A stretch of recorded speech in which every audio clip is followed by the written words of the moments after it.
right. Thank you all for being here. We really appreciate it. We're going to go ahead and start with some introductions and hope a few more people are able to join us. I'm going to start with my introduction, and you all can add your information to the chat. But first, this is the conversation regarding communications and public will with CreateCA. Please feel free to share the following in the chat if you are comfortable: your name, your city, or your county, pronouns if you're comfortable, your organization, and then what you're hoping to learn from this session.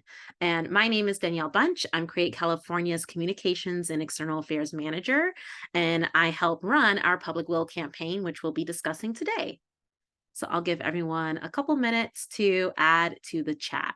If I can impart any knowledge about my experience with comms, and happy to share that information. So please feel free to add questions throughout the presentation. Always happy to help. Arts Ed advocacy tools, excellent. Thank you, Diane, for being here. Any nuggets of info? Hopefully I have a lot to share. Hopefully it's helpful. Email tips and tricks. Okay, great. And we will have a Q&A session at the end of this as well, so we can get specific if we need to. All right, wonderful. Well, I'm going to go ahead and start talking so that we can hopefully get to a very robust conversation about questions if you have any specifics. Again, my name is Danielle Bunch. I'm the Communications and External Affairs Manager for Create California. I actually joined July 2022, so it's only been about a year and some change, and it's been a whirlwind. We have released quite a few new tools, disseminated quite a bit of information, and of course, there's Prop 28. So it's been a really fun learning experience, as well as very, very fruitful in the terms of public will, which we're going to start by kind of picking your brains first. So what are communications to you? And if you don't mind, put your answer into the chat. What do you think that it is? What's your experience with it? Anything at all. What are communications? So ideas for communicating arts initiatives. Awesome. Again, going to try to get to everyone's questions later on. So visual, verbal, and touch. Absolutely. It's really important to think outside the digital space, even though that's what we're going to focus on today. Oh, it is a two-way street. I love that answer. So you are definitely sending and receiving messages all the time. Messaging to the public, exchange of ideas. Absolutely. All of these are really wonderful answers. So just to kind of break down what it is that we do here at Create California, this is a small look at what all can exist. Doesn't mean that they're always existing at the same times, but at any given moment, we are either working through earned media, shared media, owned media, or paid media. The majority of our work tends to fall into this right side, or at least my right side, of the categories here. So earned media, shared, and then owned. We do work with a design firm called Cognito that helps create about 98% of what our assets and collateral are. So if you're looking at our social media, our website all together, all of those individual graphics, those flyers, they help actually execute those, and we provide the content for them or the research for them. So we do make a lot of our own media that we're then sharing via our social media platforms. So this is a slightly older graphic. As you can notice, there's Vine on there and no mention of TikTok, but we do have a TikTok account, an Instagram, a LinkedIn, YouTube, Twitter, now X, and Facebook. And then, of course, we have our partners, which I do see some of them here today. Thank you for being here. And partner work is very, very integral to all that we do, especially because we are servicing the entire state of California. So it really does take a village. And those partnerships are helpful in co-branding so that we are able to expand our networks so that it's not just the contacts that we keep and that we talk to on a regular basis, but theirs as well.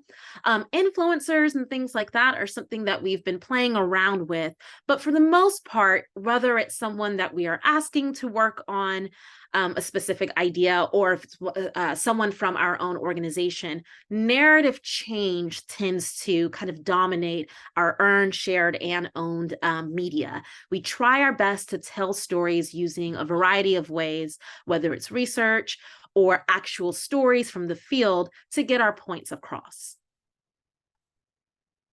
So what do you think public will means? And again, feel free to put your answer into the chat.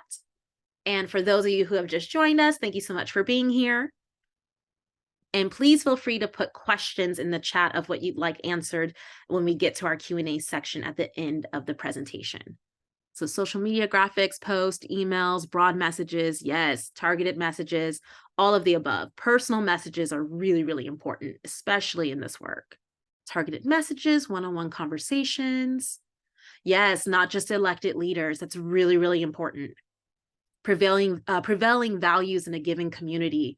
Yes, yes, yes. Oh my goodness, we might need to expand our comms team. So yes, public will. And again, this is the Create California philosophy on this.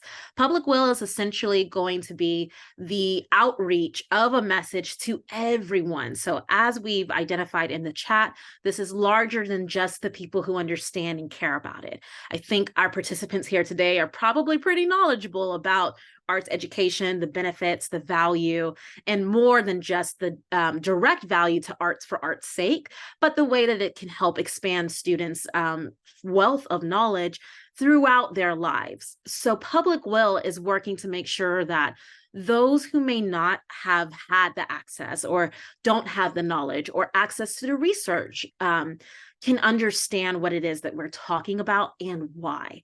And part of the issue with public will is making sure that there's a sense of urgency around the topic at hand. But as you can see from this graphic that we have on the screen here, arts education next to some of these issues, it just doesn't feel appropriate to always bring up. And so how do we create a sense of urgency around arts education?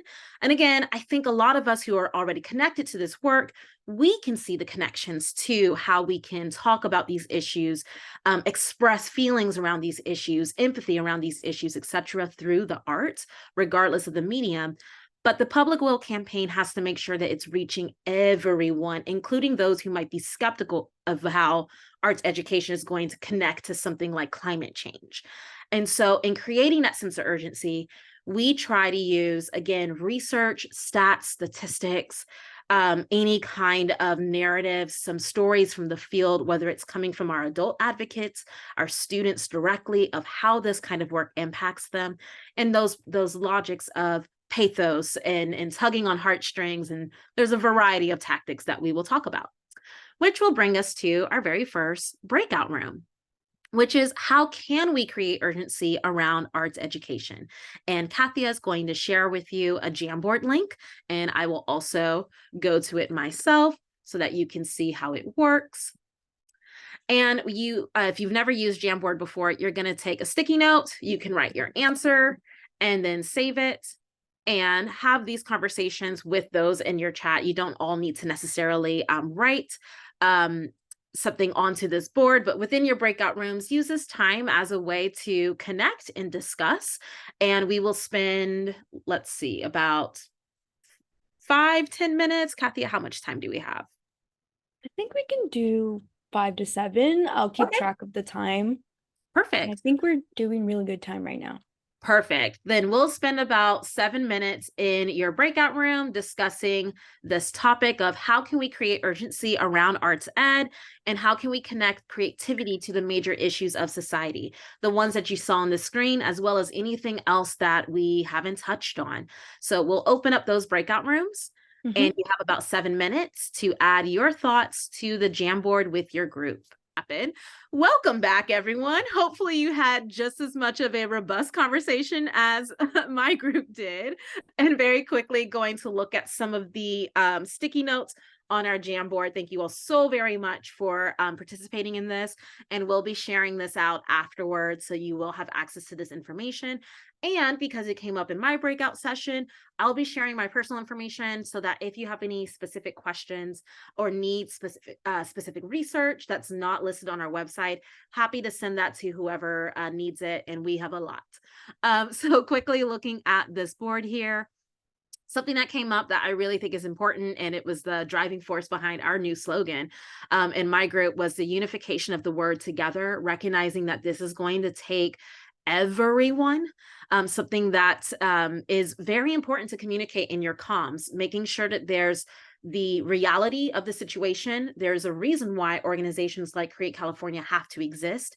We have not had equitable access to arts education in our schools, and also keeping hope and keeping that unity and keeping that community in the messaging so that we know we can overcome this issue. So it's a delicate balance, but it is one that you have to keep. Honor the code or the language being used. In this case, we're talking about our state ed code. So much of our copy comes directly from what it is that's in our education code and saying this is law, this is exactly what it says, and using that back. The arts to help students engage in English reading and writing. Yes, connecting what we do and what we care about to other issues, that intersectionality can make such a big difference in trying to reach someone who may not care at all about that one issue, but seeing it in the different perspective, another light, can really open up minds. It's very, very important. And then, of course, to give voices to those who feel likely to express themselves in a typical way, an ordinary way, such as through dance, poetry, and visual arts. Absolutely. There's the academic reasons for supporting this work. And then there are the social emotional reasons for supporting this particular work. And highlighting all of them is really important so that you have the kind of administrative, clerical, numerical research, and also the narratives going back to someone's specific story and being able to kind of touch on the emotional basis of why this matters.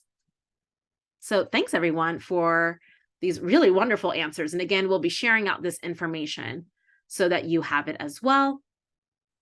So moving on, just to kind of give you a little bit of some examples of very popular public will campaigns that have also been incredibly successful. The anti-smoking campaign. And a lot of these I'm sure you're familiar with, if not all of them, regardless of where you're located. Obviously, we're in California, and at the same time, I know that I've seen these New York City posters many, many times, just in passing on the internet, a couple of times in real life. So we have the anti-smoking campaign, the ALS awareness challenge. This one was truly a game changer in the public will campaign world, because it gave someone something to do. And one of our first real cases of virality, of like making sure that something that is important is also connected to something that's fun and it makes other people want to participate. And that is something that I know every organization is constantly trying to unlock, ourselves included, of how can we have our viral moment. And it takes a lot. It's not something that's easy to come by, but once you do, the ALS challenge was truly a revolutionary marker of what this can mean for the greater good of the message you're trying to put out into the world. Again, the anti-littering campaign in New York. And then we have the Pink Ribbon campaign for breast cancer awareness in October. Again, something that has grown so astronomically. It's now embedded in our sports culture. You know, you see newscasters in October wearing their pink ties or pink dresses and whatnot. So something becoming so much larger than the issue itself, where it's become a cultural norm. That is the goal that we're trying to reach in a public will campaign.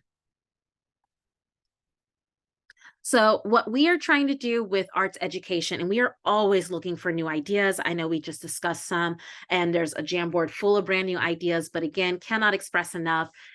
Please add something to the chat. Please feel free to reach out to me directly, because this does take quite the village and we have quite a large state that we're trying to service.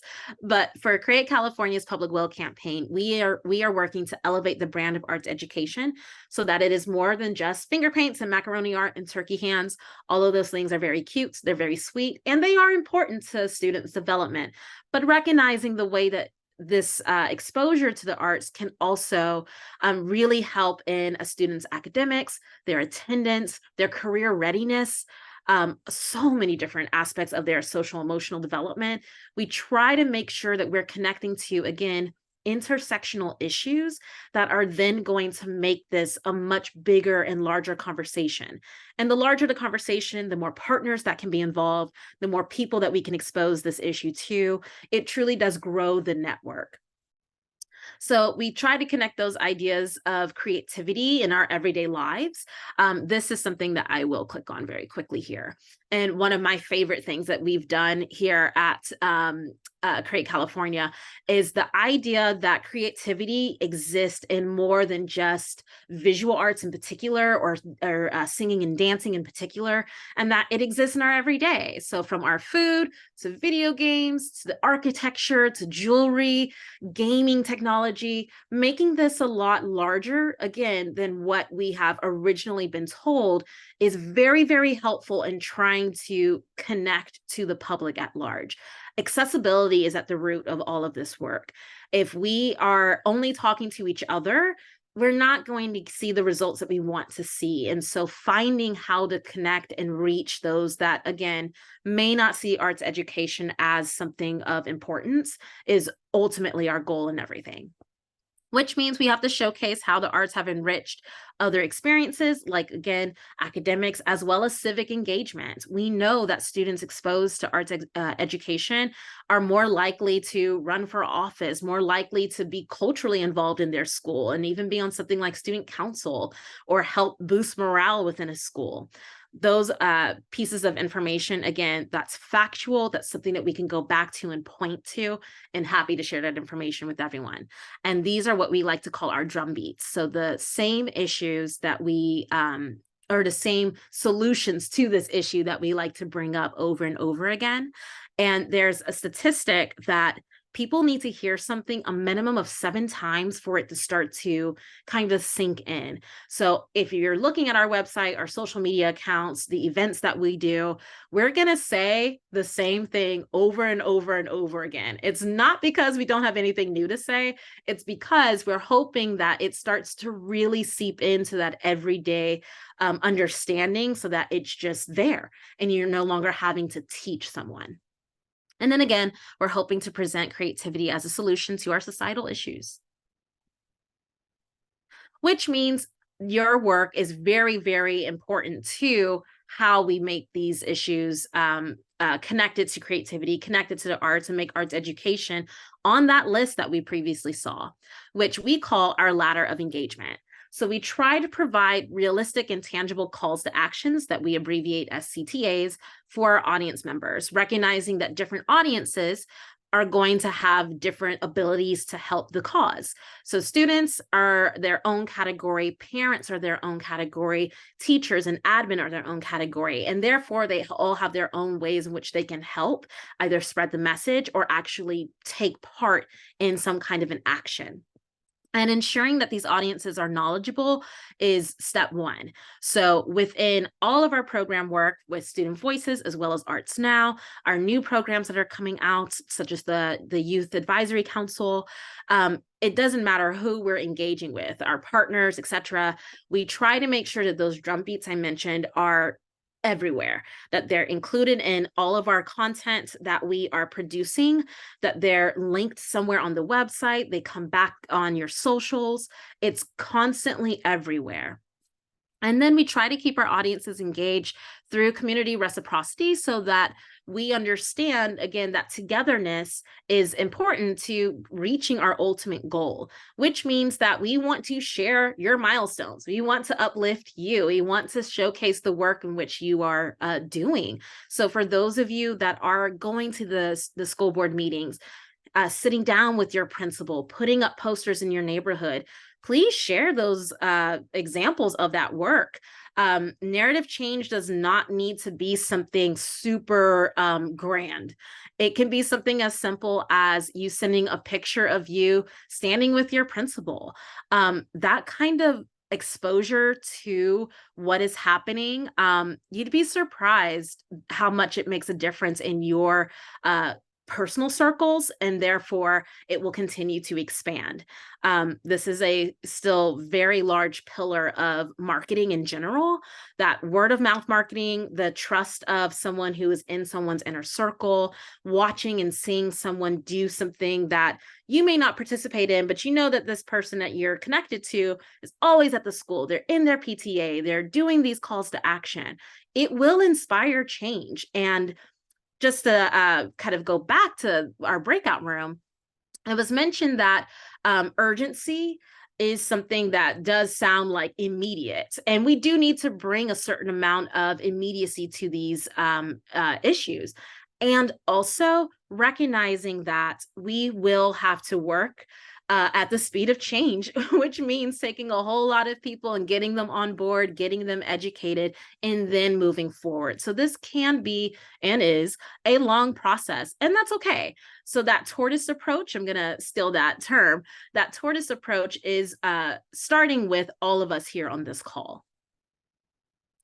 So just to kind of showcase some of the calls to action that I'm sure many of you on this call are familiar with, we have a kind of a progression of what it is that we tend to ask of our members to do, starting with what we have deemed to be kind of the easiest. It's definitely free. It's the one that doesn't require a ton of labor on your end, which is to follow Create California on social media.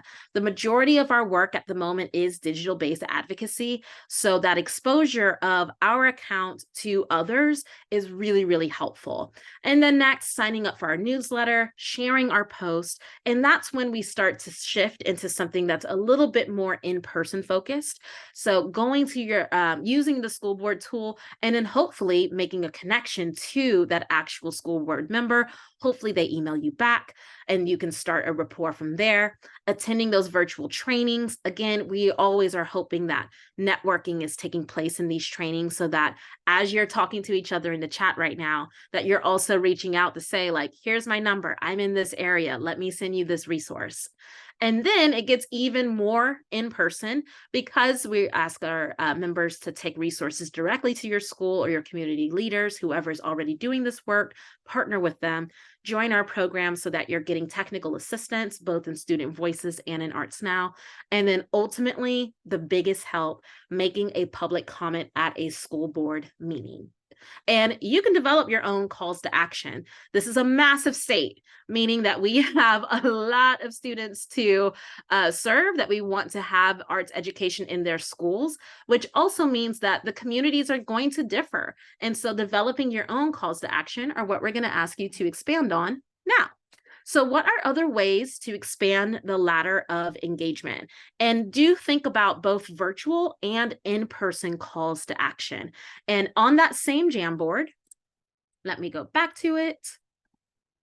We have a different page with the question at the top. And again, Katia, if you don't mind, if you haven't already, if you can share the link in the chat, and we will put you all into new breakout groups so that you can brainstorm this question. Again, hope everyone had a great, robust conversation. I'm going to wrap this up so that we can discuss some very specific questions. I know the chat has had quite a bit of activity. So very quickly, just to look at some of the incoming suggestions of expanding this ladder of engagement: recruiting new members, creating a strategic arts plan. We need more messengers. I think that is so very important in all things that are communication based, whether it's digital or in person, whether it's print. It doesn't matter the medium. We have to reach as many people as possible, which means you need to talk to as many people as possible and as many channels as possible. Making sure that we are connecting those VAPA directors to each other. If you are privileged enough to have a district that has those that kind of personnel in a space to be able to look at the curricula and create that, making sure that they know each other. Those opportunities are not always a given, unfortunately. So doing that work and facilitating those relationships can be such a big part of the work that we're doing. All right, so let's go back to the presentation. And again, we'll be sharing this out with everyone. So resources that are available to you. Again, we have quantitative and qualitative graphics and research itself. Again, happy to send to you whatever it is that you need. We have our school board email tool, Find Your Leaders. It will send a message directly to your school board. And that is something that we have to maintain ourselves. If you are ever using it and for whatever reason, the information is incorrect because maybe there's been a change, please let us know. And we periodically, about once a month, go through and change that information or as needed. We have, of course, our program one sheets. share those with the adults and the students in your lives. We have customizable slide decks so that you can go into certain meetings and case make. We have our LCFF fact sheets. We also have LCAP fact sheets. We have our public statement and school board commentary preparation work. So if you're going to make a comment in public and you've never done so before, we are happy to walk you through that, coach you through that, and we've got resources that you can use as a stepping stone. And then, of course, we have all of our Prop 28 resources, which I believe we're going to share in the chat if it hasn't already been shared, which is fairly new. It has just, this page was just launched in September, and it has a variety of ways in which you can make sure that your admin is preparing for that funding. We have been told that spring 2024, so coming up in the next couple of months, we should see that money actually hit, and therefore hopefully start to see some of the fruits of that labor. And of course, we have info videos on a variety of topics. And how you can help Create California, which again, I'm pretty sure everyone in this group has already done this, but if you are introducing Create California to someone who's brand new, this is what we typically suggest to start with. Send out our social media profile to 5 more people, share our posts, like our posts, comment on things, save things. Again, social media and digital advocacy is kind of our bread and butter right now, specifically on Instagram, but whatever platform that you typically use is fine that, that we have an account on, of course. Buy merch that you're wearing your advocacy. Talk about the 11% stat to your friend group and then to your school groups. Ask your community if they've even heard of Create California. Again, we are always trying to get as many people to understand and hear about the movement so that we can start that education process with the drum beats and hearing it 7 times and drilling that into everyone's head. So we need your help in that respect. Bring our materials to your parent-teacher night, your coffee with the principal, to any school event. And then again, uplift yourselves and then share it with us. Take a photo of the advocacy work that you're doing, make a video, anything at all that you are comfortable sharing. In doing the work, you have to share the work so that other people know that it's possible. Demystifying the process of advocacy work is a really big pillar of Create California's public will campaign. And if you didn't know, our hashtag is CreateCA We use that across all of our platforms, and our tagline is cultivating creative schools in California. Again, if you ever need any like specific copy and resources in regards to whatever event that you're throwing, digital or otherwise, happy to provide anything else that might be necessary outside of just these hashtags and taglines. So we're going to open it up to questions, comments, and concerns. And Kathia or Adelaide, I'm sure I've missed things in the chat. So if there's anything that you really saw that kind of piqued interest and think that we should discuss out loud, please feel free to bring attention to that. Yeah, we had one question asking, are the customizable slide decks in the Create California toolkit? And yes, there is one on Prop 28, the Arts and Music in Schools Act. And so what you do is it is in viewer only, but you can go to file and make a copy, and it'll make a new copy just for yourself if you want to add any logos that concerns your community or anything like that. And of course, throughout our Create California webpage, we have other resources, and I'll make sure to send those links in the follow-up email. But does anyone else have any other questions, comments, or concerns? You're welcome to put it in the chat or also unmute. Yes. Hi, I'm at the last Create California meeting that I was at, because there was a lot of people saying that they wanted to connect with each other. I made a form for arts educators contact information. So I'm just going to put that in the chat if you guys feel like adding your names to it. It's from throughout the state. That's really wonderful. Thank you so much for taking that initiative. And this is exactly what we're hoping to come from these meetings. And this is public will work. So thank you so much for that. Anyone else have a specific question about your work that you're doing, about our work that we're doing? Happy to answer anything. So not necessarily about the work, but I love the deck with all the images, but none of these are part of the merch, right? Like the ones with kind of like these No, we're working on expanding that merch store. It's been questioned quite a few times, so we've gotten the message that we need to add a few more of these images up there. And it looks like Patrice has a question. That you all were coming up with a Prop 28 toolkit. Is that still in progress? Yes, it is. So we have Okay. quite a few partners working on the Prop 28 toolkit. And to be specific, we have the tools and resources for advocates that is out right now, and it's what we premiered in September. And then we have a very specific toolkit that is going to be for admin, so our decision makers in actually using this Prop 28 funding, where there will be all kinds of different resources, from examples from other schools that have really strong strategic plans, templates of how they can create their budgets. So some very, very more site-specific kind of tools that should be hopefully early spring. That will be available, so it will coincide with the release of the Prop 28 funding. Yeah. Thank you for that question. Thank you. Will we have access to the admin toolkit, that we can have some sort of orientation to that before, so that if we can help push that out and talk with our local leaders, that we'll have a good understanding of what that is? This is actually something that we talked about yesterday. And Adelaide, feel free to jump in. We did discuss, like, should we, share this out publicly? Would people be interested in seeing this? Because it's going to be pretty nitty gritty. I do think there's a possibility of us hosting some kind of a walkthrough of that resource, but it will be on the website no matter, so that anyone can see it. It's not like it's paywall protected. It's not like it's password protected. So anyone will still be able to have access to it.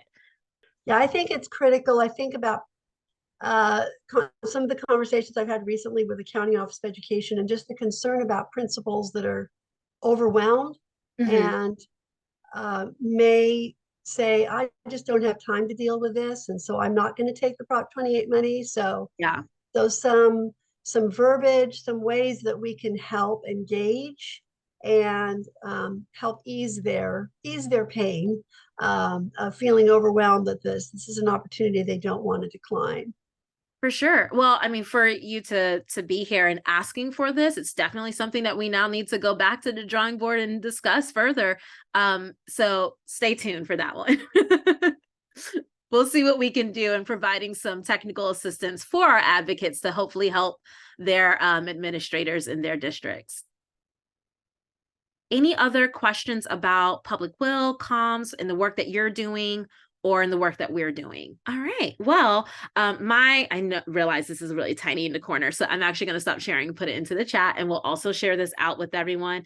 My information is my name at createca.org. Happy to get really specific and help anyone in any way that they need. I know there's a few of you that I've promised some resources to, some that are a little bit more specific than what we have on our website. And in our website, we have, under our citation page, the main sources of research that we use in our general public will comms. So where we get that 11% from is the SRI report, and that's listed there as well. That came out last year, last September, but all of the other statistics about academics, attendance, SEL, etc., the majority of that is listed there, and also not everything, because there's just too much for that. So happy to send you any specifics that you need anytime you need it. Yeah.